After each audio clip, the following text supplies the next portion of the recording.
I'll start it with a funny moment, which is at the start of the book. So you'll be reading it, which was really, I became a female activist when I was 15 in the UK. So I'm from the UK. You can probably hear that from my accent. We used to have to wear skirts all year round. So uniform up until the age of 16.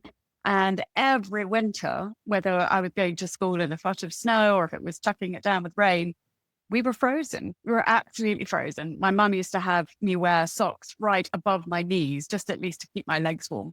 And so there was one particular year where I just couldn't stand it any longer. And took it upon myself to rally a group of women, young girls, my friends together to get that changed. And we did. And I remember it being astounding to me that we had noticed something and we had asked for a change. We had literally named it and it wasn't that difficult.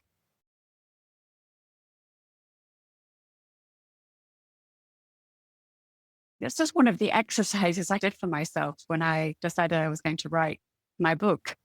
And what was fascinating, and there certainly have been women who've done fantastic things for me, but also incredible women who have just been a friend, a sister.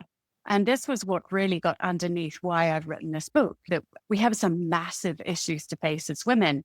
And yet when I thought about the moments in my life where it was a pivotal moment, it wasn't necessarily a woman who had lots and lots of influence or had lots of money or was in a position of power and so on. It was simply someone who could help me see for myself what the decision was that I needed to make, or that I was enough, that I didn't check out, that I didn't take a step backwards, but I kept stepping forward.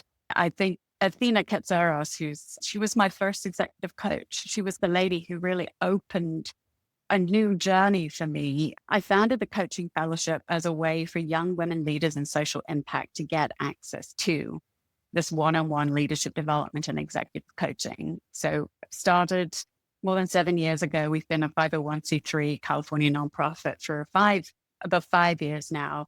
And it's a fellowship program we run twice a year for young women leaders, as I say, in social impact. So they are social impact entrepreneurs, they're nonprofit leaders, they're women working in the impact space, activists, people working in the field, working in community development. So we work with women who are based in working with indigenous populations in the Amazon we've worked with teams of women working to rehab child soldiers in Sierra Leone. We work with community organizers in Detroit. It spans so very, very much of the world and so very many social issues.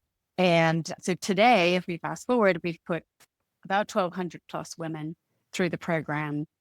We have more than 200 volunteer coaches who make this all possible.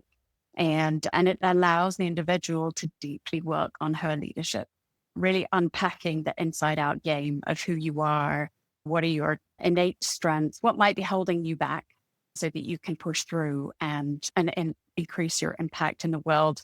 We hope without burning yourself out, because we know that women are drawn to impact work and will do that full on and then have to break and may never come back. I've worked through the Coaching Fellowship, 1,200 young women leaders. I've spoke to many women's leadership experts and have brought forward these 10 keys to unlocking the potential of all women. But in many ways, they are not rocket science. They are not difficult. That's the point, because we can all do them.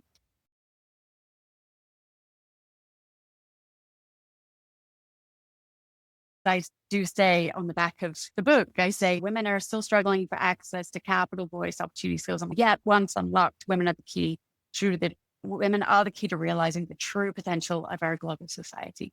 And Dia Bondi, who was interviewing me, said, that pisses me off. What? We are still doing this? Like, really? Like, we are still the ones that have to do all this work? And she's right.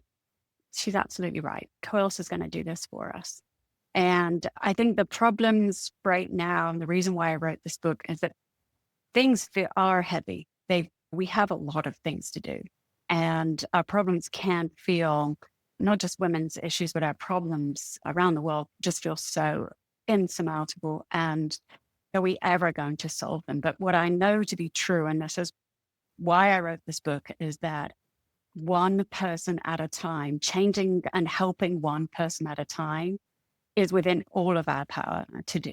And so that's what my greatest wish for the book is, that we can all go out and work on changing one person's life, because at the very end of the day, that's the only thing that we can do. And we know it works. Someone's done that for us before. Let's go ahead and do it for someone else.